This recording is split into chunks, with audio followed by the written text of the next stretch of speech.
இப்போ நம்ம வாசிக்க போகிறோம் கலாத்தியர் 5ஆம் அதிகாரம் 22, 23 வசனங்கள். எல்லா வேதத்தை திருப்பிக் கொள்ளுங்க. புதிய ஏற்பாட்டில் 262வது பக்கம். கலாத்தியர் 5ஆம் அதிகாரம் 22, 23 வசனங்கள். ஆவியின் கனியோ அன்பு, சந்தோஷம், சமாதானம், நீடிய பொறுமை, தயவு, நற்குணம், விசுவாசம், சாந்தம், இச்சையடக்கம். இப்படிப்பட்டவர்களுக்கு விரோதமான பிரமாணம் ஒன்றுமில்லை. நம்ம சில வாரங்களுக்கு முன்பாக ஆவியின் வரங்களை குறித்து தியானித்தோம் இல்லை? பரிசுத்த ஆவியானவர் கொண்டு வருகிற 9 விதமான வரங்கள், அது எப்படி செயல்படும், எப்படி கர்த்தர் அதை கொண்டு நம்மை பயன்படுத்துவார் என்பதெல்லாம் தியானித்தோம். இதில் அடுத்தது ஆவியின் கனி. 9 சுபாவங்கள் சொல்லப்பட்டிருக்கிறார். 9 விதமான குணாதிசயங்கள் இணைந்தது தான் ஆவியின் கனி. இது 9 ஆவிக்குரிய கனிகள் அல்ல. வசனத்தை கவனிங்க. ஆவியின் கனி என்று சொல்லப்பட்டிருக்கிறாரு. ஆவியின் கனிகள் என்று சொல்லப்படவில்லை. அப்போ இதில் ஒன்று காணப்பட்டு ஒன்று காணப்படாமல் இருந்தால் அந்த பழம் சரியாக முழுமை அடையலைன்னு அர்த்தம். அப்போ அந்த 9 விதமான குணாதிசயங்களும் நிறைந்து காணப்பட்டால்தான் ஆவியின் கனி நமக்குள்ளே இருக்கிறது, வெளிப்படுகிறது என்று சொல்லி அர்த்தம். அதனால் இது 9மே முக்கியமானது. ஆவியின் வரங்கள் என்று வரும்போது ஒரு வரத்தை பெற்றுக்கொள்ளலாம், 3 வரத்தை பெற்றுக்கொள்ளலாம், அவ்வளவுதான். அல்லது அதுக்கு மேலே சிலர் 9 வரங்களையும் பெற்று செயல்படுகிற ஊழியங்களை நான் பார்த்திருக்கிறேன். ஆனால் ஆவியின் கனி என்று வரும்போது இல்லை 2-3 சுபாவம் மட்டும் எனக்கு இருக்குது போதாது. 9 குணாதிசயங்களையும் முழுமை அடையும் போது தான் ஒரு ஆவியின் கனியாக நம்ம கனியை வெளிப்படுத்த முடியும். அதனால வசனத்தை நல்லா கவனிங்க. இது ரொம்ப முக்கியமான ஒரு காரியம். இந்த ஆவியின் கனி என்பது என்ன? நம்முடைய சுபாவங்களை வெளிப்படுத்துகிறது. அதில் அன்பு, சந்தோஷம், சமாதானம், நீடிய பொறுமை, தயவு, நற்குணம், விசுவாசம், சாந்தம், இச்சையடக்கம். இந்த சுபாவங்களை அது வெளிப்படுத்துகிறதா இருக்கிறது. இந்த கனியினால் உண்டாகிற நன்மை என்ன? இந்த கனியினால் என்ன நன்மை அப்படின்னு நீங்கள் நினைக்கலாம். முதலாவது அது தெரியணும்ல. ஒரு மரம், அந்த மரத்தில் தான் கனி காய்க்கும். சில இடத்துல செடிகளில் கனிகள் காய்க்கும், சில கொடிகளில் கனி காய்க்கும். திராட்சை கொடி, அந்த செடியிலிருந்து வரக்கூடிய கொடியில் தான் திராட்சை கொலைகளை பார்க்க முடியும். அதனால் மரம், செடி, கொடிகளில் கனி உண்டாகிறது என்பது நமக்கு தெரியும். இந்த கனியினால் அந்த செடிக்கு ஏதாவது நன்மை உண்டா? அந்த கனியை செடி சாப்பிடுமா? அந்த கொடி சாப்பிடுமா? அந்த கனி எவ்வளோ நல்லா இருக்குது அப்படின்னு ருசிச்சு மகிழுமா? இல்லை.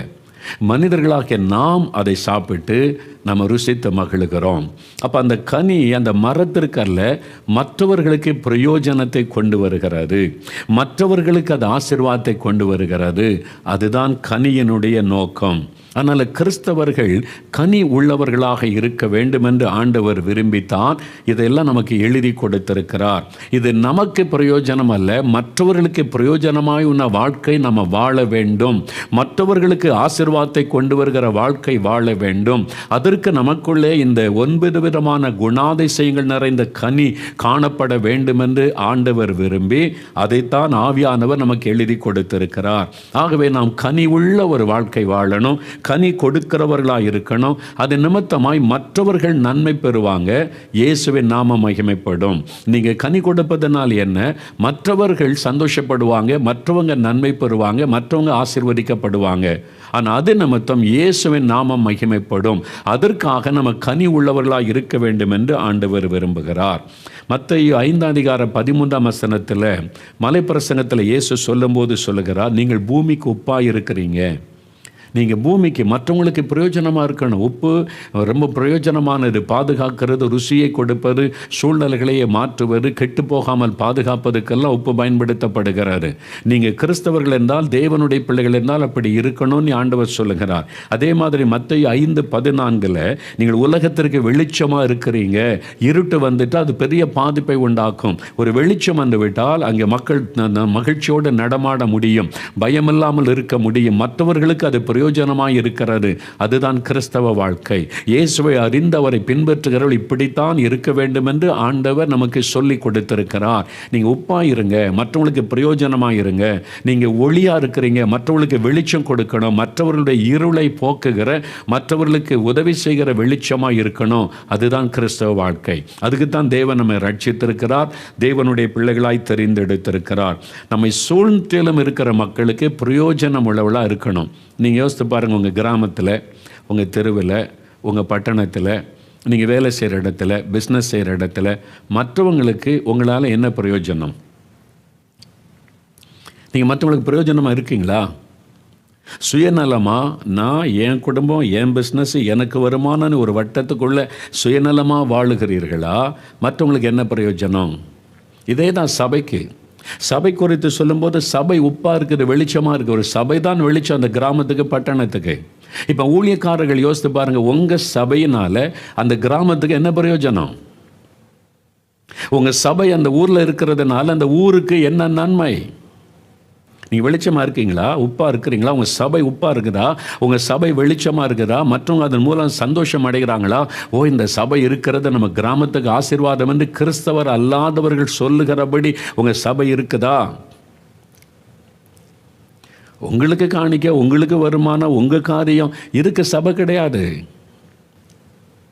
சபையினுடைய நோக்கமே நீங்கள் சமுதாயத்துக்கு வெளிச்சத்தை கொடுக்கணும். இதை செய்யாவிட்டால் ஆண்டவர் கேட்பார், நான் ஏன் உன்னை ஆசீர்வதிக்கணும்? நீ கேட்பீங்க, ஆண்டவரை நிலம் வேணும், கட்டடம் கட்டணும், எங்களுக்கு வேன்லாம் வேணும் ஊழியத்துக்கு. ஆண்டவர் கேட்பார், எதுக்கு? உன்னால் என்ன பிரயோஜனம்? நீ சமுதாயத்துக்கு என்ன பிரயோஜனத்தை கொண்டு வருகிறாய்? பதில் சொல்லுங்கன்னு ஆண்டவர் கேட்பார். என்ன பதில் சொல்லுவோம்? யோசித்து பாருங்கள். சுற்றில் இருக்கிற சமுதாயத்தில் ஏழைகள் இருக்காங்க, தரித்திரர் இருக்கிறாங்க, விதவைகள் இருக்கிறாங்க, பாதிக்கப்பட்ட மக்கள் இருக்கிறாங்க. உங்களால் ஒரு ஆளுக்காவது பிரயோஜனம் உண்டா? ஒரு ஏழை மக்களுக்காவது பிரயோஜனம் உண்டா? உங்கள் சபையினால் ஒரு தரித்திரத்தில் இருக்கிற மக்களுக்காவது பிரயோஜனம் உண்டா? நீங்கள் கனி கொடுக்காம, வெளிச்சம் கொடுக்காம உங்களை ஏன் ஆசீர்வதிக்கணும்னு ஆண்டவர் கேட்பார். என்ன பதில் சொல்லுவீங்க? சிந்திக்க ஆரம்பிங்க. நம்ம நிறைய காரியத்தை யோசிப்பதே இல்லை, வசனத்தை சிந்திப்பதே இல்லை. நம்ம மற்றவங்கள பார்த்துட்டு அவங்க சபை நடத்துகிறாங்க, இவங்க சபை நடத்தி, இவங்க ஊழியம் நடத்துகிறாங்க, நம்மளை அப்படி நடத்தி அப்படி செய்யணும்னு நினைக்கிறோம். வசனத்துக்கு திரும்புங்க. கனி மற்றவங்களுக்கு ஒரு நன்மையாக இருக்கணும். ஆண்டவர் கேட்பா, ஏசு உடைக்கிற ஊழியம் 4 மாடியிலேருந்து என்ன பிரயோஜனம்? இந்த மக்களுக்கு ஏதாவது பிரயோஜனம் இருக்குதா? ஆண்டவர் கேட்பார்ல, நான் ஏன் ஒன்று ஆசீர்வதிக்கணும்? ஏன் இயேசுடைய ஊழியத்தை நான் ஆசீர்வதிக்கணும்? உங்களால் சமுதாயத்துக்கு என்ன நன்மை? மற்றவங்களுக்கு என்ன நன்மை? நீங்கள் என்ன வெளிச்சம் கொடுக்குறீங்களா? கனி கொடுக்குறீங்களா? ஒருத்தருக்கு பிரயோஜனம் சுயநலமாக நீங்களே வாழ்ந்து கொண்டு இருந்தால் நான் ஏன் ஆசீர்வதிக்கணும்னு கேட்பார். எல்லாருக்கும் அதுதான், எனக்கும் அதுதான், உங்களுக்கும் அதுதான், எல்லா சபைக்கும் அதுதான். பிஷப்பாக இருந்தாலும் கேட்பார், பாஸ்டராக இருந்தாலும் கேட்பார், எல்லாரையும் ஆண்டவர் கேட்பார். ஆனால் மிஷினரிகள் அன்றைக்கு வந்தாங்களே இந்தியாவுக்கு, அவங்க என்ன செய்தாங்க? வெளிச்சத்தை காண்பித்தாங்க. இப்போ இன்றைக்கி இவ்வளவு ஸ்கூலு, காலேஜு, மருத்துவமனை எப்படி வந்துச்சு தெரியுமா? மிஷினரிகள் முதல் ஸ்டெப் எடுத்து வச்சது அவங்க தான். மர்காசின் மிஷினரி வந்தாங்க நேசரத்துக்கு. இன்னைக்கு குறுகாட்டுன்ற கிராமத்தில் போய் இன்றைக்கி சர்ச்சில் நான் பிரசங்கம் பண்ண போய் இந்த கிராமம் சரித்திரத்தை பார்த்தா 889 அவர் வந்து ஊழியம் செய்து அந்த நாட்களில் திரளான மக்கள் ரட்சிக்கப்பட்டு இயேசு ஏற்றுக்கொண்டிருக்கிறாங்க. அந்த பகுதியில் தான் முதல்ல ஊழியம் செய்து நாசரேத்துக்கு போன போது பனையேறி கொண்டிருந்தாங்க எல்லாம் ஏழைகள், தரித்திரர்கள். சொன்னாங்க, தகப்பனை பார்த்து, நீ பனையேறுப்பா, உன் பிள்ளைகளை ஏன்ட்ட கூட நான் படிக்க வைக்கிறேன், அவன் எதிர்காலம் நல்லா இருக்கும். மிஷினரிகள் படிக்க வச்சாங்க. அதனால் இன்றைக்கி மர்காசிஸ் ஸ்கூல், மர்காசிஸ் காலேஜ், அதில் படித்தவங்க இந்த சுற்று வட்டாரத்துக்கு எல்லாரும் இந்துக்கள் கூட பெரிய பெரிய ஆட்கள் சொல்லுவாங்க, மர்காசிஸ் ஸ்கூலில் தான் நான் படித்தேன், அங்கே போனால்தான் எனக்கு படிப்பு. இன்றைக்கி நிறைய ஸ்கூல் வந்திருக்கலாங்க. 100 வருஷத்துக்கு முன்னால், 150 வருஷத்துக்கு முன்னால் முதல் இந்த கல்வி என்கிற வெளிச்சத்தை கொண்டு வந்தது, மருத்துவம், மனை என்கிற வெளிச்சத்தை கொண்டு வந்தது யார்? கிறிஸ்தவ மிஷினரிகள், சபைகள். இன்றைக்கி நீங்கள் என்ன பண்ணுறீங்க? யோசித்து பாருங்கள். ஒரு ஐடாஸ் கார்டர் என்கிற ஒரு மகள் ஒரு தரிசனத்தோட இந்த மக்கள் தரித்திரத்தில் இருக்கிறாங்க, மருத்துவ உதவி இல்லாமல் இருக்கிறாங்க, இந்த மக்களுக்கு மருத்துவம் செய்தால் நிறைய பேருடைய மரணத்தை தடுக்க முடியும், அவங்க வாழ்க்கை நல்லா இருக்குன்னு ஒரு தரிசனம் பெற்று ஆரம்பித்ததுனால இன்றைக்கி வெளிச்சமாய் காணப்படுகிறது. எத்தனை லட்சம் பேர் அதில் வந்து ஆசீர்வதிக்கப்பட்டு நன்மை பெறுகிறார்கள். நாங்கள் சின்ன சபைங்க, 50 பேர் ஆராதிக்கிற சபையில் 4 ஏழைகளுக்கு நீங்கள் உதவி செய்ய முடியும்ல? ஆண்டவர் பெரிய காரியம் செய்ய சொல்ல என்ன முடியும் அதை செய்கிறீங்களா? யோசித்து பாருங்கள். சுயநலமாகவே நம்ம இருந்தால் தேவன் எப்படி நம்ம ஊழியத்தை ஆசீர்வதிக்க முடியும்? கனி கொடுங்க, மற்றவங்க அதை புசிக்கட்டும். ஓ, இந்த சர்ச்சு வந்தது நல்லது, இவங்க 4 பிள்ளைகளை படிக்க வைக்கிறாங்க, 4 விதவைகளுக்கு உதவி செய்கிறாங்க, நம்ம கிராமத்துக்கு ஒரு ஆசீர்வாதமாக இருக்குது, இருக்கட்டும்ப்பா அப்படின்னு சொல்கிற மாதிரி நடக்கிறோமா? அதுக்கு தானே ஆண்டவர் நம்மளை வச்சுருக்கிறாரு. அப்போ அவங்க நம்மகிட்ட கனியை அவங்க காணலைன்னா அப்புறம் வெட்டி தான் போட சொல்லுவாங்க. அப்போ பாருங்கள், ஆண்டவரே வெட்டி போட்டுருவாராம் கனி கொடாத மரத்தை. மத்தேயு 3:10 பாருங்கள், நல்ல கனி கொடாத மரமெல்லாம் வெட்டுண்டு அக்கினியிலே போடப்படும். நல்லா இருந்து கிறிஸ்தவங்க சபைகளை கூட ஆண்டவர் வெட்டி எறிஞ்சிருவார். கனி இல்லாமல் நீ என்ன சபை நடத்துகிற? கனி இல்லாமல் என்ன கிறிஸ்தவ வாழ்க்கை? கனி இல்லாமல் என்ன கிறிஸ்தவ ஊழியன் நீ வச்சிருக்கிற? ஆண்டவர் வெட்டி எரிஞ்சிருவார். அதான் சொல்ல, கனி கொடாத மரமெல்லாம் வெட்டுண்டு அக்கினியிலே போடப்படும். மார்க்கு 11 வாசித்து பாருங்கள். ஆண்டவர் ஒரு அத்தி மரத்தில் போய் கனியை தேடுறார். இல்லை, அவர் கூட தேடலை. பசிக்கு ஒரே ஒரு அத்திப்பழத்தை தேட, ஒன்று கூட இல்லை. ஆண்டவர் இனிமேல் ஒருத்தனை அவன்கிட்ட புசிக்க மாட்டார், சபிச்சிட்டார். அது இப்போ முழுவதும் பட்டு போயிட்டு என்று வேதத்தில் பார்க்குறோம். சபிக்கப்பட்டு போய்விட்டது. கனி கொடுக்காத கிறிஸ்தவ வாழ்க்கை சபிக்கப்பட்டு போகும். கிறிஸ்தவர்களுடைய வாழ்க்கை, கனி கொடுக்காத கிறிஸ்தவருடைய ஊழியங்கள், சபைகள் கட்டாயம் பாதிக்கப்பட்டு போய்விடும். அப்போ நம்ம கனி கொடுக்கணும். நம்மளால் சமுதாயத்துக்கு என்ன நன்மை என்பதை நீங்கள் யோசித்து பாருங்கள். ஒன்றும் இல்லைங்க, உங்கள் சர்ச்சிற்கு 50 பேர் ஆராதிக்கிறீங்க. உங்கள் சர்ச்சில் படித்த பிள்ளைகள், டிகிரி முடித்த பிள்ளைங்களாம் வேலை தேடிக்கிட்டு இருக்கிறாங்க. டியூஷன் சென்டர் ஆரம்பித்து 10 பிள்ளைகளுக்கு படிப்பு சொல்லிக் கொடுங்க. சொல்லிக் கொடுக்க முடியல உங்கள் சர்ச்சில்? நீங்கள் இருக்கு, எங்களுக்கு கட்டடம் இல்லை, எங்களுக்கு வேன் இல்லை, அது இல்லை, இது இல்லைன்னு தேடி இருக்கிறதில் முதல்ல செய்யுங்க. அதை பார்த்து கர்த்தர் ஆசீர்வதிப்பார். 4 பிள்ளைகளுக்கு ஒரு 10 பிள்ளைகளை வச்சு டியூஷன் சொல்லிக் கொடுங்களேன். 7 பிள்ளைகளை படிக்க வைங்க. உங்களால் என்ன செய்ய முடியும்னு யோசிங்க. சமுதாயத்திற்கு ஆசீர்வாதமாக இருக்க தான் கிறிஸ்தவர்கள், அதுக்கு தான் சபை, அதுக்கு தான் கிறிஸ்தவ ஊழியம். நம்ம கனி கொடுக்கிறவளாம் இருக்கணும்னு ஆண்டவர் எதிர்பார்க்கிறார். நம்ம கனி கொடாத மரம் வெட்டுண்டு போய்விடும். இந்த கனி கொடுக்கறதுக்கு நம்ம என்ன பண்ணணுமா? யோவான் 15 எடுத்துக்கொள்ளுங்க. இயேசு அதில் ஒரு அருமையான காரியம் சொல்லுகிறார். யோவான் எழுதின சுவிசேஷம் 15 ஆண்டவர் சொல்லுகிறார், என்னில் கனி கொடாதிருக்கிற கொடி எதுவோ அதை பிதாவானவர் அறுத்து போடுகிறார், கனி கொடுக்கிற கொடியை சுத்தம் பண்ணுகிறாராம். அப்போ நாம் கனி கொடுக்கணுமானா இயேசு என்கிற செடியில் நிலைத்திருக்கணும். நம்ம கொடியாக இருக்கிறோம், இயேசு என்கிற செடியில் நிலைத்திருந்தால் தான் கொடியில் கனி உண்டாகும். நாம் கனி கொடுக்கலைன்னா அந்த கொடியை ஆண்டவர் கத்தரித்து போட்டுருவாராம். கனி கொடுத்தால் இன்னும் அதிக கனிகளை கொடுக்கும்படி சுத்தம் பண்ணுகிறார். கிளீன் பண்ணி இன்னும் நிறைய கனிகளை கொடுக்கட்டும். நம்முடைய வாழ்க்கை கனி உள்ள ஒரு வாழ்க்கையாக இருக்கிறதுக்கு நம்ம அர்ப்பணித்து கொள்ளணும். இந்த கனி கொடுக்குற இயேசுவில் நிலைத்திருக்கணும். அதுக்கு தான் ஜெபம், வேத வாசிப்பு, அதுக்கு தான் ஆராதனைகள், சபைகள், நம்முடைய ஜெபங்கள், ஒழுங்குகள் எல்லாம் அதெல்லாம் பின்பற்றணும். சரியா? இப்போ ஆவியின் கனி என்று வரும்போது 9 குணங்கள் ஒரு சேர அமைந்திருப்பது, 9 சுபாவங்களை இணைந்து தான் ஒரு முழுமையான கனி. அப்போ எனக்குள்ள அது இருக்கணும்னு நாம் விரும்பணும், நான் விரும்பணும். சரியா? அப்போ தான் அது உண்டாக முடியும். முதலாவது சொல்லப்பட்டது என்ன தெரியுமா? ரொம்ப முக்கியமான ஒரு சுபாவம். ஆவியின் கனியில் முதலாவது சொல்லப்படுவது அன்பு. கலாத்தியர் 5:22 வாசிக்கிறோம். அன்பு, அதான் முதலாவது சொல்லப்படுகிறாரு. அன்பு நமக்குள்ளே இருக்கணும் என்பதாய் சொல்லப்படுகிறார்.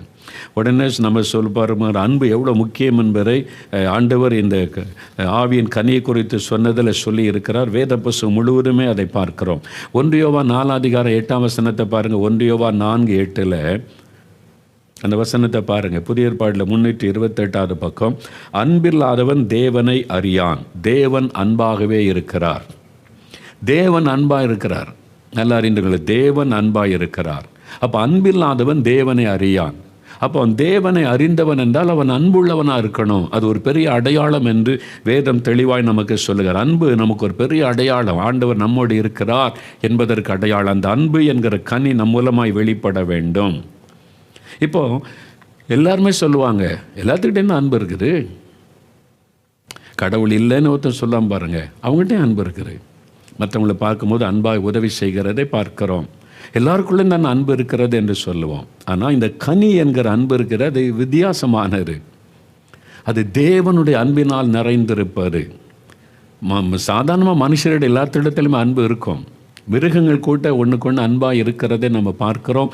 உதாரணமாய் சொல்லப்படுகிற சம்பவங்களையெல்லாம் பார்க்கிறோம். நம்ம மனிதனுக்குள்ளே இருக்கிற அந்த அன்பு, அந்த தேவன் கொடுக்கிற அந்த அன்பு நமக்குள்ளே காணப்பட வேண்டும். அதற்கு இந்த அன்பினுடைய வெளிப்பாடு என்ன? அன்புக்கு ஒரு அளவுகோல். என்கிட்ட அன்பு இருக்குன்னு எப்படி கண்டுபிடிக்கிறது? உங்களுக்குள்ள அன்பு இருக்குன்னு எப்படி கண்டுபிடிக்கிறது? அதுக்கு ஒரு அளவுகோல் இருக்குது. அதை அறிஞ்சுக்கிட்டா உங்கள்கிட்ட அன்பு இருக்குதா இல்லையா, ஆண்டவர் விரும்புகிற மாதிரி அன்பு இருக்குதா, அதை நீங்கள் கண்டுபிடிச்சிடலாம். அது எப்படிங்க அப்படின்னு நினைக்கிறீங்களா? 1 கொரிந்தியர் 13 அதிகாரம் எடுங்க. 1 கொரிந்தியர் 13 அதிகாரம். அன்புக்காகவே தேவன் ஒரு அதிகாரத்தை எழுதி கொடுத்திருக்கிறதை நம்ம அறிந்திருக்கிறோம். வரங்களுக்காக ஒரு அதிகாரத்தை தேவன் எழுதினதை போல அன்புக்காக ஒரு அதிகாரத்தை எழுதி கொடுத்திருக்கிறார். 4-7 வசனம் வரை பாருங்க. 1 கொரிந்தியர் 13 4 முதல் 7 வசனம். இதோட ஒப்பிட்டு பார்த்தீங்கன்னா உங்களுக்குள்ள வேதம் சொல்லுகிற, ஆண்டவர் சொல்லுகிற ஆவியின் கனியாகிய அன்பு இருக்குதா என்பதை நீங்கள் கண்டுபிடிச்சிடலாம். இதுதான் உரைக்கல், இதுதான் அளவுகோல், இதுதான் உங்கள்கிட்ட அன்பு இருக்குதா இல்லையா என்பதை, பூரணமாக இருக்குதா என்பதை கண்டுபிடிப்பதற்கான ஒரு அளவுகோல் வேத வசனம். இப்போ என்ன நமக்கு வாசிக்கலாம். 4ஆம் வசனத்திலிருந்து பாருங்க. 1 கொரிந்தியர் 13 4ஆம் வசனத்திலிருந்து புதிய ஏற்பாட்டில் 239வது பக்கம். அன்பு நீடிய சாந்தமும் தயவும் உள்ளது. அன்புக்கு பொறாமை இல்லை. அன்பு தன்னை புகழாது, இருமாப்பாய் இராது, அயோக்கியமானதை செய்யாது, தற்பொழிவை நாடாது, சினம் அடையாது, தீங்கு நினையாது, அநியாயத்தில் சந்தோஷப்படாமல் சத்தியத்தில் சந்தோஷப்படும். அது அன்பு. அடுத்தது, அன்பு சகலத்தையும் தாங்கும், சகலத்தையும் விசுவாசிக்கும், சகலத்தையும் நம்பும், சகலத்தையும் சகிக்கும். இதான் அன்பினுடைய அந்த குணாதிசயம். அன்பு என்ற கனி எனக்குள்ள இருக்குன்னா நான் இதை ஒப்பிட்டு பார்க்கணும். எனக்குள்ள நீடிய சாந்தம் இருக்குதா, அப்போ தான் அன்பு இருக்குன்னு அர்த்தம். எனக்கு அன்பு இருக்குதுன்னு நம்ம சொல்லிக்கிட்டு பார்க்குறோண்ட சிலர்கிட்ட அன்பு காமிச்சிட்ட உடனே ஆவின் கனி எனக்குள்ள இருக்குன்னு நினச்சிடக்கூடாது. உங்கள் குடும்பத்தில் உங்கள்கிட்ட அன்பு இருக்கும், அது சுயநலமான அன்பு. உங்கள் பிள்ளைகள், பேர பிள்ளைகள், சொந்தங்கள், பந்தங்கள், அவங்க மேலே அன்பு இருக்கும். தெரிஞ்சவங்க, உங்களுக்கு நன்மை செய்கிறவங்க, அதெல்லாம் இந்த ஆவியின் கனி இதில் வராது. அதையும் தாண்டி ஆவியின் கனியாகிய அந்த அன்பு என்பது, நீங்கள் பாருங்கள், நீடிய சாந்தம். நீடிய சாந்தம் எனக்குள்ளே இருந்தாதான் அன்புன்ற கனி எனக்குள்ளே இருக்கிறதுன்னு அடையாளம். அதான் அதோட ஒப்பிட்டு பார்க்க. நீடிய சாந்தம், அன்பு நீடிய சாந்தமும் தயவும் உள்ளது. தயவு, அன்புக்கு பொறாமை இல்லை. தேவன் ஒருத்தர் ஆசீர்வதிக்கும் போது, ஒருத்தர் வல்லமை பயன்படுத்தும் போது அதை பார்த்துட்டு என் உள்ளத்தில் பொறாமை வந்தால் அன்பு என்கிற கனி எனக்குள்ள இல்லைன்னு அர்த்தம். பொறாமை வருதில்லை. அடுத்தவங்க ஆசீர்வதிக்கப்படும் போது, பிஸ்னஸில் உயர்த்தப்படும் போது, ப்ரொமோஷன் அடையும் போது, ஊழியத்தில் பயன்படுத்தும் போது, ஒரு சபை வளரும் போது அதை பார்த்தோன்னே உள்ளத்தில் பொறாமை வருதில்லை. அப்போ நம்ம அன்பு இல்லைன்னு அர்த்தம். இந்த வசனத்தோடு ஒப்பிட்டு பார்க்கணும். அது அன்பு.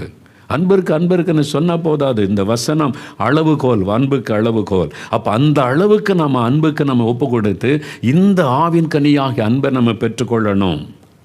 பாருங்க, அன்பு தன்னை புகழாது, இருமாப்பா இராது. நீங்களே யோசித்து பாருங்கள். அயோக்கியமானதை செய்யாது, அன்பு அயோக்கியமானதை செய்யாது, தற்பொழிவை நாடாது, சினம் அடையாது, தீங்கு நினையாது, அநியாயத்தில் சந்தோஷப்படாமல் சத்தியத்தில் தான் சந்தோஷப்படும். ரொம்ப முக்கியமானது 7வது வசனம் பாருங்கள். அன்பு சகலத்தையும் தாங்கும். நிந்தனை, பரிகாசம், அவமானம் என்ன நடந்தாலும் அன்பு அதை தாங்கும், சகிக்கும். இன்றைக்கி சகிப்புத்தன்மையே இல்லை வீட்டுக்குள்ளே. மாமியார் ஒரு வார்த்தை சொல்லிட்டா பெட்டி தூக்கிட்டு கிளம்புற மருமகளை தான் பார்க்குறோம். பைபிள் இருக்குது, ஜெபம் இருக்குது, எல்லாம் இருக்குது. அப்போ அன்பு இல்லை, சகிக்கிற அந்த சுபாவம் இல்லையே. மருமகள் ஒரு வார்த்தை சொல்லிட்டா ஊரெல்லாம் போய் அழுகிறது. என் மருமகள் அப்படி சொல்லிட்டா, இப்படி சொல்லிட்டான்னு அழுது கொண்டு ஒரு சின்ன வார்த்தையை சகித்து கொள்ளுகிற அந்த அன்பு இல்லையே. அப்போ என்ன அன்பு? யோசித்து பாருங்க. இது என்ன எனக்குள்ளே இருக்குதா, உங்களுக்குள்ளே இருக்குதா? எல்லாத்தையும் சகித்து கொள்ளுகிற, தாங்கி கொள்ளுகிற அன்பு இருக்குதா? நம்பும்.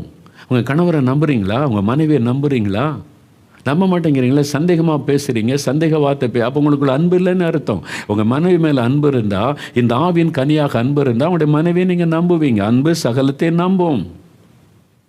நீங்கள் நம்ப மாட்டேங்கிறீங்க, கணவரை நம்ப மாட்டேங்கிறீங்க, சந்தேகமாகவே பார்க்குறீங்க. உங்களுக்குள்ள இந்த ஆவியின் கனி, அந்த அன்பு பூரணப்படலைன்னு அர்த்தம். இதெல்லாம் யோசித்து பாருங்கள். ஒவ்வொன்றையும் நம்முடைய வாழ்க்கையோடு ஒப்பிட்டு பாருங்கள். அப்புறம் அந்த ஆவியின் கனி எனக்குள்ளே இருக்குதா அப்படின்னு சோதித்து பாருங்கள். இந்த அன்பில் 2 காரியம்.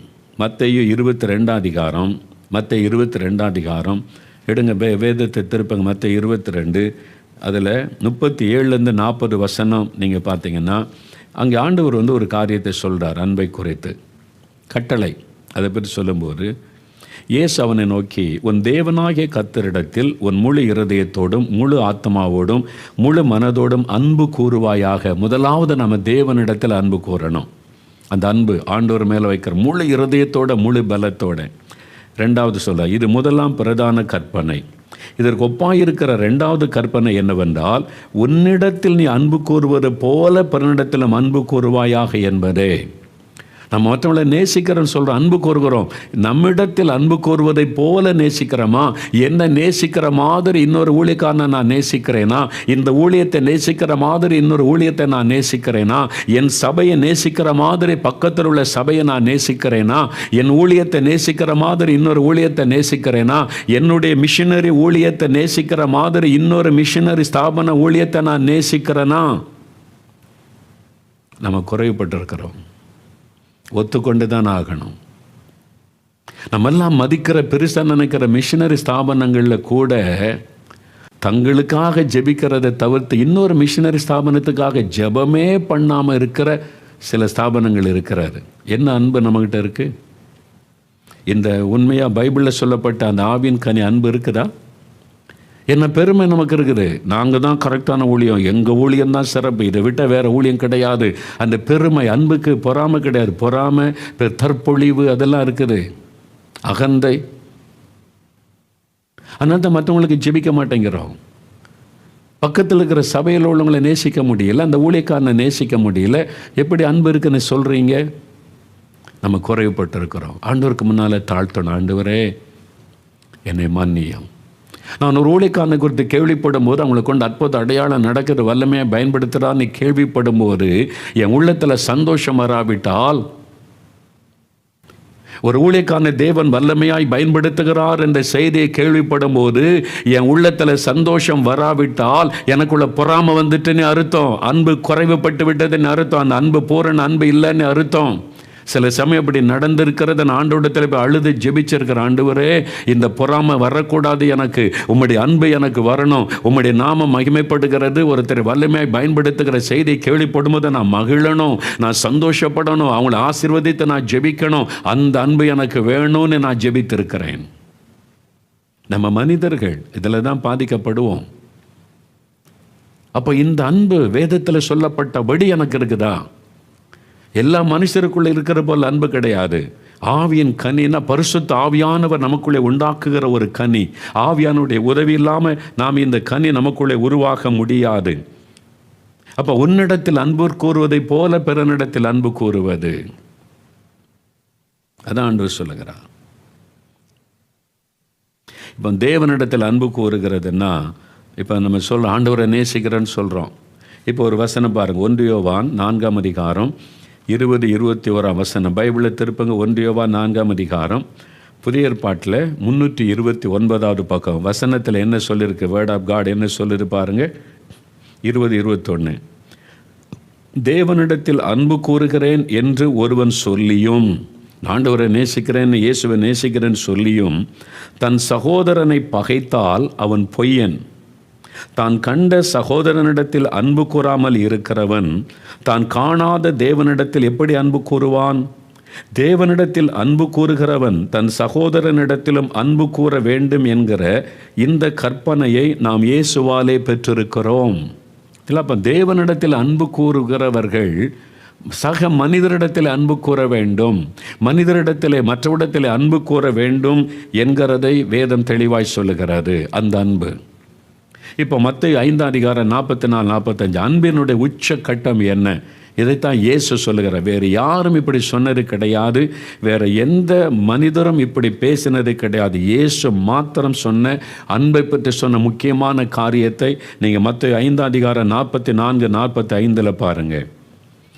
8வது பக்கம் புதிய ஏற்பாட்டில் இயேசு சொல்லுகிறார், நான் உங்களுக்கு சொல்லுகிறேன், உங்கள் சத்துருக்களை சிநேகியுங்கள், உங்களை சபிக்கிறவர்களை ஆசீர்வதியுங்கள், உங்களை பகைக்கிறவர்களுக்கு நன்மை செய்யுங்கள், உங்களை நிந்திக்கிறவர்களுக்காகவும் உங்களை துன்பப்படுத்துகிறவர்களுக்காகவும் ஜெபம் பண்ணுங்கள். இப்படி செய்வதனால் நீங்கள் பரலோகத்தில் இருக்கிற உங்கள் பிதாவுக்கு புத்திரர்களாய் இருப்பீர்கள். அவங்க தான் தேவனுடைய பிள்ளைகள் என்று இயேசு சொல்லுகிறார். அதான் இயேசு சொல்ல, உங்கள் சத்துருக்களை சிநேகிப்பது. நம்மளை நேசிக்கிறவங்களை நேசிப்பது சுலபம், எல்லாரும் செய்ய முடியும். நமக்கு நன்மை செய்கிறவங்களை நேசிப்பது சுலபம், அல்ல நம்ம அறியாத மக்களை கூட பார்த்து அன்பு காட்டுவது சுலபம். ஆனால் நம்மை சத்துருக்களாய் நினைக்கிறவங்க, நம்மளை பகைக்கிறவங்க, நம்மளை வேதனைப்படுத்துகிறவங்க, அவங்களை நேசிப்பது. சத்துருக்களில் அன்பு கூறுங்கள் என்று ஆண்டவர் சொல்லுகிறார், சிநேகியுங்கள். இந்த அன்பு ஆவியின் கனி நமக்குள்ளே உருவானாதான் இந்த அன்பு நமக்குள்ளே காணப்பட முடியும். அவங்க தான் தேவனுடைய பிள்ளைகள். இப்போ வசனத்தோடு உங்களுடைய அன்பை ஒப்பிட்டு பாருங்கள். உங்கள் வீட்டுக்குள்ளே உங்களுடைய கணவன், மனைவி, பெற்றோர், பிள்ளைகள், மாமியார், மாமனார், நாத்தனார்னு உங்களுக்கு தெரிஞ்சவங்களுக்குள்ள, வேலை செய்கிற இடத்துல உங்களுடைய சூப்பர்வைசர், மேலதிகாரி, லீடர், நீங்கள் இத்தனை பேர் மேலே உங்களுக்கு அன்பு காட்ட முடியலை இல்லை? நடிக்கிறோம்ல. உங்கள் அன்பு மாயமற்றதாக இருப்பதாக பைபிள் சொல்லுது. நம்ம நேசிக்கிற மாதிரி நடிக்கிறோம், பேசுகிறோம், உள்ளத்தில் அந்த அன்பு இல்லை, வெறுப்பு இருக்குது. மாமியார் மேலே, மருமகள் மேலே வெளியில் நடிக்கிறோம், உள்ளுக்குள்ள அன்பு மாய்மாலம். அன்பு இருக்கிற மாதிரி நடிக்கிறோம், ஆனால் உண்மை அன்பில் அந்த கனி இல்லை. நீங்கள் யோசித்து பாருங்கள். சிலர் மனைவி கிட்டேயே அன்பு கூற மாதிரி நடிக்கிறாங்க, மாய்மாலம். கணவன்கிட்ட நடிக்கிறாங்க, மாமியார்கிட்ட, மருமகள்கிட்ட நடிக்கிறாங்க, உண்மையான அன்பு இல்லை. இந்த கனி நமக்குள்ளே வேணுமே. எவ்வளோ முக்கியம்.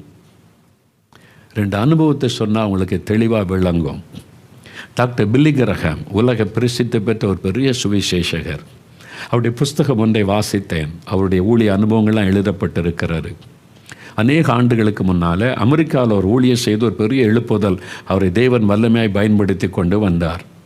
இங்கிலாந்து தேசத்திலும் லண்டன் மாநகரில் பெரிய குருசைட் நடத்துவதற்கு அழைப்பு கொடுக்கப்பட்டார். அவரும் ஜெபம் பண்ணி நம்ம இங்கிலாந்தில் லண்டன்லேயும் போய் இந்த பெரிய படைமுயற்சி கூட்டம், குருசைடுன்னு சொல்லுவாங்க, நடத்துவதற்கு அவர் ஆயத்தமானார். அவருடைய டீம் எல்லாம் முதலே வந்துட்டாங்க. 1 மாதத்துக்கு முன்னாலே ஜெபம் ப்ரிப்பரேஷன்லாம் பண்ணுவாங்க. டீம் எல்லாம் வந்துட்டாங்க, எல்லாம் ரெடி பண்ணி கொண்டு இருக்கிறாங்க. டாக்டர் பில்லி கிரஹாம் அவருடைய மனைவியை கப்பலில் பிரயாணப்பட்டு வந்தாங்களாம். அமெரிக்காவில் இருந்து லண்டனுக்கு கப்பலில் பிரயாணப்பட்டு, அவருக்கு பலத்த எதிர்ப்பு. அந்த நாட்கள் அவர் ஒரு பேப்டிஸ்ட் சபையை சார்ந்தவர். இங்கே ப்ராட்டஸ்டண்ட், கேத்தலிக் சபைகள், பிஷப்மாரெலாம் இருக்கிறாங்க, பெரிய சபைகள். அவங்க ஏனோ அந்த நாட்களில் அவரை விரும்பலை. அதனால் சபை தலைவர்கள் கூட எதிர்த்தாங்க, ஆதரவு கொடுக்கலை. எல்லா நியூஸ் பேப்பர்லலாம் அவரை எதிர்த்து நியூஸ்கள் வெளியிடப்பட்டிருந்தது. காஸ்பல் சர்க்கஸ் நடத்துறதுக்கு அமெரிக்காவிலிருந்து ஒருத்தர் வர்றாருன்னு சொல்லி அவர் கிண்டல் பண்ணி கேவலப்படுத்தி நியூஸ் பேப்பர்லெல்லாம் ஹெட்லைன்ஸ் எழுதியிருக்கிறாங்க. அவர் கப்பலில் இறங்குகிறார் துறைமுகத்தில். அவரும் அவருடைய மனைவியும் அவருடைய டீமில் கொஞ்சம் பேர் நிருபர்கள் சூழ்ந்து கொண்டாங்க, பத்திரிகை நிருபர்கள். அவங்க பலவிதமான கேள்வி கேட்குறாங்க. அமெரிக்காவில் எல்லாத்தையும் மாற்றிட்டீங்களா, எல்லாரையும் மாற்றிட்டீங்களா, இங்கிலாந்துக்கு வந்திருக்கிறீங்க அப்படின்னு கிண்டலாக கேள்வி கேட்குறாங்க. அப்படி மனைவிட்டே போட்டு கேட்குறான், நீங்கள் போகிற இடம்லாம் என்ன பெரிய ஜாடி அல்லது பெரிய பீப்பாய் கொண்டு போகிறீங்களா நீங்கள் ஞானஸ்தானம் கொடுக்குறதுக்கு, அப்படிலாம் வேறு கிண்டலாக கேள்வி கேட்குறாங்க. அப்படியே அவருக்கு கூனி குறுகி போனார். பலத்த எதிர்ப்பு லண்டனில். அவருக்கு கூட்டம் நடத்த சபைகள் ஆதரவு இல்லை, சபை தலைவர்கள் எதிர்ப்பு, மீடியாக்கள் பரிகாசம் பண்ணுறாங்க. ஹெட்லைன்லாம் பார்த்து அவரை கிண்டல் பண்ணி கோமாளி மாதிரி சித்தரித்து நியூஸ் வெளியிட்டு இருக்கிறாங்க. இதெல்லாம் தெரியுமா? அவருடைய புக்கில் இருக்குது, the man who walks with God. Doctor Billy Graham புஸ்தகத்தில் அது எழுதியிருக்கிறாங்க அந்த அனுபவங்கள். அப்போ அவர் ரொம்ப மனம் சோர்ந்து போனார். அப்போ அந்த கப்பலில் இறங்கின இடத்துலேருந்து லண்டன் மாநகருக்கு ட்ரெயினில் போகிறாங்க. அப்போ இவர் நினச்சாரா, இங்கேயே இவ்வளோ எதிர்ப்பு இருக்குது, பரிகாசம் கிண்டல் பண்ணுறாங்க, ரொம்ப சோர்ந்துட்டார். அப்போ அது இன்னும் லண்டன் சிட்டிக்குள்ளே போனால் எப்படி இருக்குமோ அப்படின்னு சொல்லி அந்த ட்ரெயினில் போகும்போது கொஞ்சம் துக்கம் அடைஞ்சிட்டு பைபிளை திருப்பினாராம். இந்த 1 கொரிந்தியர் 13 அதிகாரத்தை எடுத்து வாசிக்க ஆரம்பித்தார். அதில் இந்த வசனம், அன்பு சகலத்தையும் தாங்கும், சகலத்தையும் சகிக்கும். அந்த வார்த்தை அவரை தொட்டது. அவர் அந்த வசனத்தில் கை வைத்த, ஆண்டவரே சகலத்தையும் சகிக்கிற அன்பை எனக்கு தாரும். அவர் கோவப்படலை, எரிச்சல் படலை. நான் ஊழியம் செய்ய வந்தால் இவங்கெல்லாம் இப்படி பண்ணுறாங்களே நீ கோவப்படலை. அவங்க எதிர்ப்பு, பரிகாசம், நிந்தைகள், அதை சகித்து கொள்ளுகிற அன்பை எனக்கு தாரும், அதை தாங்கி கொள்ளுகிற அன்பை எனக்கு தாரும் என்று அந்த வசனத்தில் கை வைத்து ஜெபம் பண்ணினாராம். உடனே அவருடைய உள்ளத்தில் இந்த வருத்தமெல்லாம் மாறி பரிசுத்த ஆவியானவர் நிரப்பி அவரை மகிழ பண்ணினார். என்னை பரிகாசம் பண்ணுறாங்க, கிண்டல் பண்ணுறாங்க, சுவிசேஷ அறிவிக்க ஒரு கிறிஸ்தவ நாடே சுவிசேஷத்துக்கு எதிர்த்து நிற்கிறாரு, ஆனாலும் ஆண்டவரே அதை சகித்து கொள்ளுகிற அன்பை எனக்கு தாருன்னு ஜெபித்தார். அந்த வருத்தத்தை ஆண்டவர் எடுத்து போட்டார். அவருக்குள்ள ஒரு மகிழ்ச்சி ஆண்டவர் கொடுத்தார். அவர் இந்த லண்டன் மாநகருக்குள்ள ஸ்டேஷனில் ட்ரெயின் நுழைகிறாரு. பெரும் கூட்ட மக்கள் காத்திருக்கிறாங்க.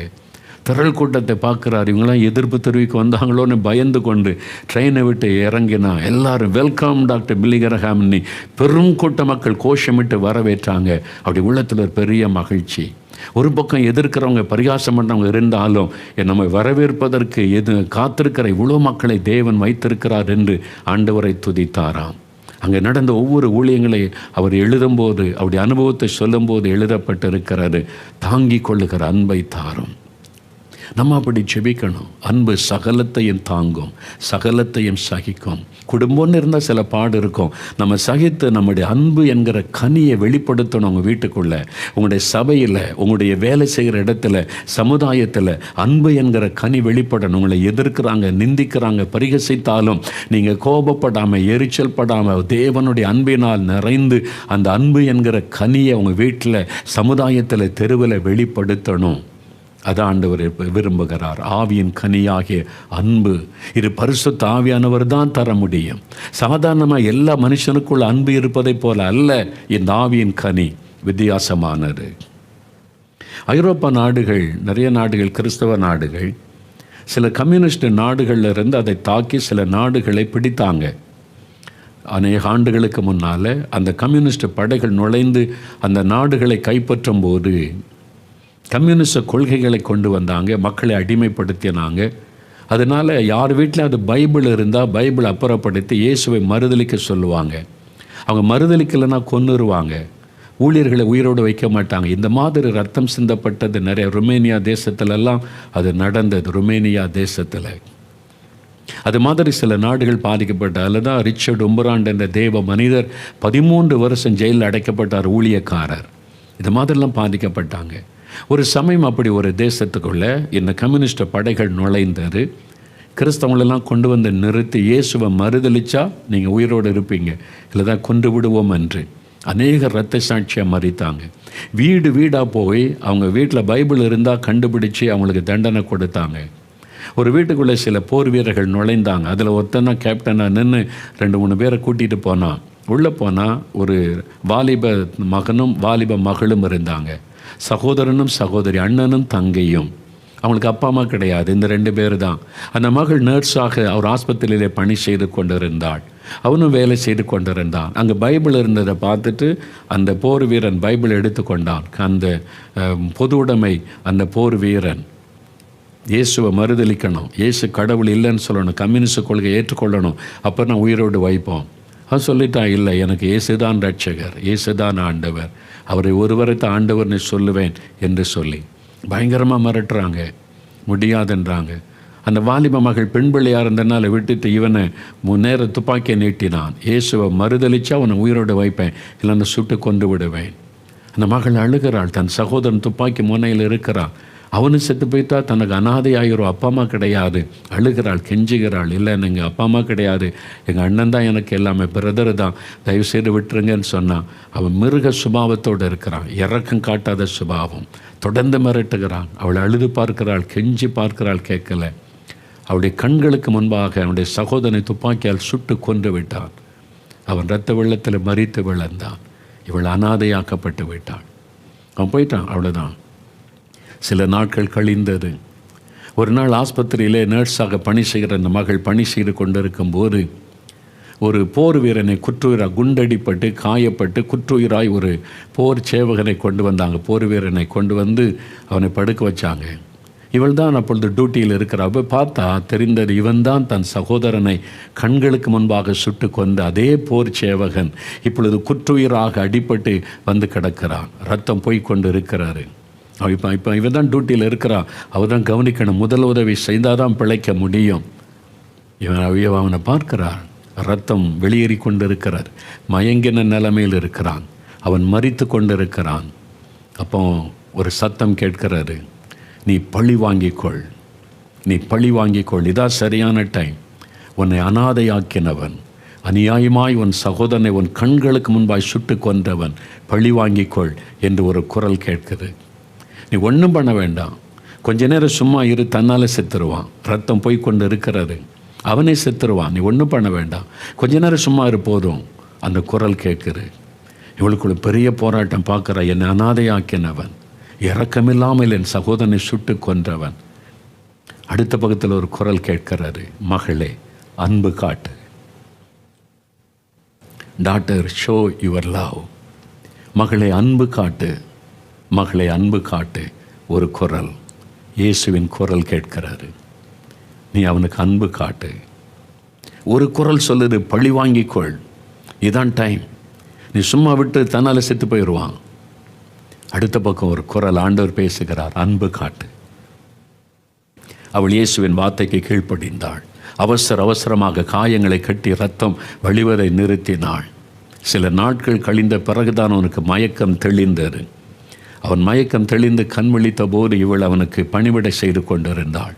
இவள் தான் நேர்ஸாக இருந்தனால கவனித்து கொண்டிருந்தாள். அவனுக்கு அடையாளம் தெரிந்து விட்டார். என்றால் இவள் கண்ணீர் விட்டு அழுதாள் தன் சகோதரனுக்காக.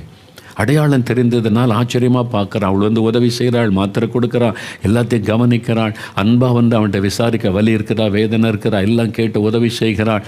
இவன் அப்படியே பார்க்கிறான். அவனால் நம்ம அந்த பெண் தானா இது? அவனுக்கு தெரிந்து விட்டார். அவன் கேட்டான், என்னை உனக்கு தெரிகிறதா என்று கேட்டான். அவள் சொன்னாள், எனக்கு தெரியும், ஐ நோ யூ. அவன் திருப்பி கேட்டான், உன் சகோதரனை உன் கண்களுக்கு முன்பாக இரக்கமில்லாமல் சுட்டு கொண்ட அந்த போர் வீரன் நான் தான், தெரிகிறதா? தெரியும். என் சகோதரனை என் கண்களுக்கு முன்பாக சுட்டு கொண்டவன் நீதான் என்று எனக்கு தெரியும்.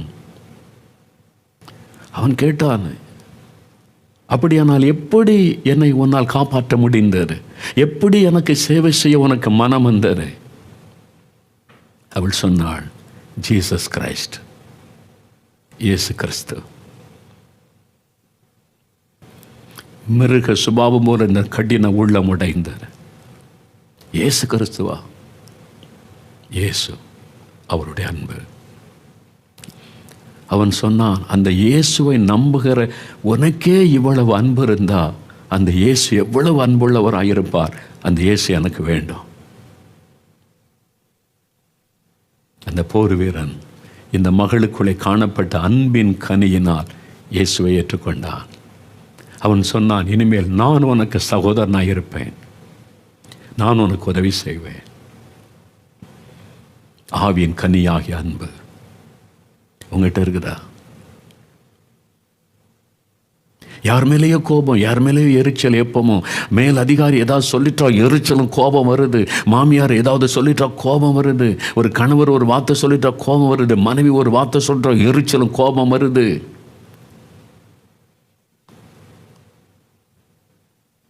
அன்பு நீடிய சாந்தம் உள்ளது, சகலத்தையும் தாங்கும், சகலத்தையும் சகிக்கும். அது இருக்குதா? என் ஊழியத்தின் ஆரம்ப நாட்களில் யாராவது என்னை பற்றி பேசினா ரொம்ப சோர்ந்துருவேன். நான் இருந்த சபையிலேயே எனக்கு விரோதமாக கேவலமான வார்த்தைலாம் பேசினாங்க, அசுத்தமாக. இப்போ பேசுகிறதெல்லாம் நான் பழகிட்டேன். கேவலமாக பேசினாங்க, இல்லாத பொல்லாதெல்லாம் பேசி என் வருத்தப்படுத்த எனக்கு ரொம்ப துக்கமாகி விட்டார். ஒரு நாள் தேவ சமூகத்தில் போய் ரொம்ப அழுது ஜெபித்தேன். என்ன ஆண்டு ரொம்ப ஊழியம் செய்கிறேன், இல்லாத பொல்லாத காரியத்தெல்லாம் பொய்யா சொல்லி இந்த மாதிரி வேதனைப்படுத்துகிறாங்க ஆண்டவரேன்னு சொல்லி அழுது ஜெபம் பண்ணினேன். மனிதர்கள் என்னை சுற்றி இருக்கிற சில மனிதர்களை குறித்த வருத்தம். அப்போ நான் என்ன நினச்சேன்னா, ஆண்டு சொல்லியிருக்கிறாரா, உன் சத்துருக்களை உன் பாதபடி ஆக்கி போடுவேன், நான் யுத்தம் பண்ணுவேன் அப்படிலாம் சொல்லியிருக்கேன். அப்படி ஏதாவது ஆண்டு சொல்லுவார். அப்படி பார்த்து கொண்டு இந்த ஆண்டு சொன்னார், மகனே, அவங்க அப்படி தான் பேசுவாங்க, அவங்க அப்படி தான் நடந்து கொள்ளுவாங்க. ஆனால் நீ எப்பொழுதும் போல் அவங்கள நேசிக்க வேண்டும். அடுத்த முறை அவங்கள பார்க்கும்போது உன் உள்ளத்தில் கசப்பு இருக்கக்கூடாது, அன்பு தான் இருக்கணும். நீ முழு இருதயத்தோடு அவங்கள எப்பொழுதும் போல நேசிக்க வேண்டும் என்று இயேசு என்னோடு பேசினார். எனக்கு வேறு வாக்குத்தத்தம் கொடுக்கல. நீ அன்பினால் நிரப்பப்படணும், அந்த அன்பு உனக்கு இருக்கணும்னு சொன்னார். நான் சொன்னேன், எப்படி ஆண்டவரே? ஹவ்? நான் சாதாரண மனிதன். இயேசு சொன்னார், நான் அப்படி வாழ்ந்து காண்பித்தேனே, சிலுவையில் மரிக்கும் போதும் பிதாவை மன்னின்னு சொன்னேனே, நான் அதுக்காக உபவாசம் பண்ணி அழுது ஜெபித்தேன். அந்த அன்பை எனக்கு தாரும். இந்த ஆவியின் கனி அன்பு எனக்குள்ளே காணப்படணும். அந்த அன்பை எனக்கு தாரும். என்னை சத்துருக்களை நான் நேசிக்கணும். என்னை கேவலப்படுத்துகிறவங்களை கூட நான் கசந்து கொள்ளக்கூடாது. என்னை குறித்து வேதனையாக பொல்லாத இல்லாத காரியத்தை பேசுகிறவங்க மேலே கூட எனக்கு வருத்தமோ கசப்போ வந்துடக்கூடாது. அந்த அன்பை எனக்கு தாரும் ஆண்டவரே என்று அழுது ஜெபித்தேன். உபவாசம் பண்ணி ஜெபம் பண்ணினேன். பல நாட்கள் ஜெபம் பண்ணினேன். தேவ அன்பு எனக்கு வேண்டும் என்பதை என்பதற்காக நீங்கள் கேளுங்க. அதுதான் பெரிய ஆசீர்வாதம். அந்த அன்பை தாங்க ஆண்டவரே. அந்த ஆவியின் கனி எனக்குள்ளே காணப்படணும். ரோமர் 5:5 சொல்லப்பட்டிருக்கிறது, நமக்கு அருளப்பட்ட பரிசுத்த ஆவியினாலே தேவ அன்பு நம்முடைய உள்ளத்திலே ஊற்றப்படுகிறது. பரிசுத்த ஆவியானவர் தான் இயேசுவின் அன்பை நம் உள்ளத்தில் ஊற்ற முடியும். அந்த அன்பு, இயேசுவின் அன்பு உள்ளத்தில் வந்தாதான் சகலத்தையும் தாங்குகிற, சகலத்தையும் சகித்து கொள்ளுகிற, நீடிய சாந்தமாயிருக்கிற, பொறாமைப்படாத அந்த அன்பு நமக்குள்ளே வர முடியும். இயேசுவின் அன்பு மாத்திரம்தான் இந்த சுபாவத்தை நமக்குள்ளே தர முடியும். அதைத்தான் இயேசு வாழ்ந்து காண்பித்து அந்த அன்பை நமக்கு கொடுக்க விருப்பத்தோடு கூட இருக்கிறார். பரிசுத்த ஆவியானவர் மூலமாக அந்த அன்பை நமக்குள்ளே ஊற்ற விரும்புகிறார். இந்த அன்பு உங்களுக்கு வேணுமா? இந்த அன்பு என்கிற ஆவியின் கனி உங்களுக்குள்ளே காணப்படணுமா? அப்படின்னா அவங்க வீட்டில் சமாதானம் இருக்கும், நிம்மதி இருக்கும், மகிழ்ச்சி இருக்கும். அங்கே பிரச்சனையே வராது, முறுமுறுப்புகள் வராது. உங்களை பார்க்கிறவங்க உங்களிலே இயேசுவை பார்ப்பார்கள். உங்களை பார்க்கிறவங்க உங்களிலே இயேசுவின் அன்பை பார்ப்பார்கள். அந்த கனி உங்கள் மூலமாய் வெளிப்படும். அவங்க பார்த்துரு, ஐயோ இவங்க எவ்வளவு அன்பாக இருக்கிறாங்க, இயேசுவின் அன்பு இப்படிப்பட்டதா என்று அறிந்து கொள்ளுவாங்க. மற்றவங்க அந்த நிமித்தம் இயேசுவை அறிந்து இயேசுவை மகிமைப்படுத்துவாங்க, ரட்சிக்கப்படுவாங்க. நீங்கள் வேலை செய்கிற இடத்துல, குடும்ப வசிக்கிற இடத்துல எப்படியெல்லாம் அந்த அன்பு எனக்கு வேணும்னு விரும்புறீங்களா? இப்போ அதுக்காக ஜெபிக்க போகிறோம். எனக்கு அந்த அன்பு வேணும். இந்த ஆவியின் கனியாகிய அன்பு, வேதத்தில் சொல்லப்பட்ட அந்த ஆவியின் கனி அன்பு எனக்கு வேணும்னு விரும்புகிறவங்க உங்களுடைய வலது கரத்தை இருதயத்தில் வைங்க. அப்படியே கண்களை மூடுங்க. இயேசுவை கண் முன்னால் நிறுத்துங்க. இருதயத்தில் கை வைங்க. ஆண்டவரே, அந்த அன்பு எனக்கு வேணும். நான் அன்பிலே குறைவுபட்டு இருக்கிற ஆண்டவரே, அதனால தான் எங்கள் வீட்டுக்குள்ளே முறுமுறுப்பு, சண்டைகள், பிரச்சனைகள், ஆண்டவரே பெருமை, தற்பெருமை, ஆண்டவரே தற்பொழிவு, ஆண்டவரே அற்பமான வார்த்தைகள் எல்லாம் வருகிறது. ஆண்டவரே எனக்கு இந்த அன்பை தாரும். அன்பு என்கிற கனி எனக்குள்ளே காணப்படணும். என்னை காயப்படுத்துகிறவங்க, வேதனைப்படுத்துகிறவங்ககிட்ட கூட நான் அன்பா பேசணும், கனிவா பேசணும். அந்த அன்பை எனக்கு தாங்க ஆண்டவரே. என்னை குறித்து இல்லாத பொல்லாத காரியத்தை சொன்னா கூட நான் அன்பினால் நிறைந்து அவங்களுக்கு அன்பு காட்டணும். அந்த அன்பை எனக்கு தாங்க. அந்த ஆவியின் கனியாகிய அன்பு எனக்கு வேணும் ஆண்டவரே. ஜெபம் பண்ணுங்க. சகோதரி கேளுங்க, தம்பி கேளுங்க, வயசான தகப்பனார் தாயார் கேளுங்க. இருதயத்தில் கை வைத்து இந்த ஆவியின் கனியாகிய அன்பு எனக்கு வேணும் ஆண்டவரே. பரிசுத்த ஆவியானவர் மூலமாக இந்த அன்பு என் உள்ளத்தில் ஊற்றப்படட்டும். நான் இன்னும் ஆண்டவரே சகலத்தை சகிக்கிற ஒரு அன்பு, ஆண்டவரே சகலத்தை தாங்கிக் கொள்ளுகிற அன்பு எனக்கு வேண்டும். சகித்து கொள்ளுகிற, தாங்கிக் கொள்ளுகிற அன்பை எனக்கு தாங்க ஆண்டவரே. சின்னதுக்கு நான் கோபப்பட்டு விடுகிறேன், சின்னதுக்கு எரிச்சல் வந்து விடுகிறது, சின்ன காரியத்திற்கு வீட்டுக்குள்ளே பிரச்சனை வந்து விடுகிறது. காரணம் எனக்குள்ள தாங்குகிற அன்பு இல்லை, சகிக்கிற அன்பு இல்லை, சாந்தமாயிருக்கிற அன்பு இல்லை. எனக்கு அந்த அன்பை தாங்க ஆண்டவரை. கேளுங்க. ஒரு நிமிடம் அப்படியே ஜெபம் பண்ணுங்க. அந்த அன்பை தாங்க, அந்த அன்பை என் உள்ளத்தில் ஊற்றுங்கன்னு கேளுங்க. தகப்பனே, இதோ இந்த மகன், இந்த மகள் கேட்கிறாங்க, ஆண்டவரே இயேசுவின் அன்பு என் உள்ளத்தில் ஊற்றப்படணும். பரிசுத்த ஆவியானவர் மூலமாக அந்த அன்பு எனக்குள் ஊற்றப்படணும் என்று ஜெபிக்கிற இந்த மகனுக்காக, மகளுக்காக ஜெபிக்கிறேன். தகப்பனே, இந்த அன்புக்காக எங்களை ஒப்புக் கொடுக்கிறோம். கடந்த நாட்கள் அன்பில்லாமல் நாங்கள் பேசுகிற வார்த்தைகளை மன்னியும், அன்பில்லாமல் நடந்து கொண்ட சம்பவங்களை மன்னியும், அன்பில்லாமல் நடந்து கொண்டு உம்முடைய நாமத்திற்கு தூஷணத்தை உண்டாக்கின பாவங்கள், அக்கிரமங்களை மன்னித்து விடும். எங்களை ஒப்புக் கொடுக்கிறோம். நீர் அந்த அன்பை ஊற்றினதற்காய் நன்றி. அந்த அன்பு எங்களை நிரப்பிக் கொண்டிருக்கிறதற்காய் ஸ்தோத்திரம். இந்த நாள் முதல் ஒவ்வொரு கிறிஸ்தவர்களையும் உம்முடைய அன்பு ஆளுகை செய்யட்டும். ஒவ்வொரு குடும்பத்தையும் இயேசுவின் அன்பு ஆளுகை செய்யட்டும். ஒவ்வொரு சபைகளையும் உம்முடைய அன்பு ஆளுகை செய்யட்டும். அதுக்கு ஒப்பு கொடுக்கிறோம். இயேசு கிறிஸ்துவின் நாமத்தில் ஜெபிக்கிறோம் பிதாவே. ஆமென்.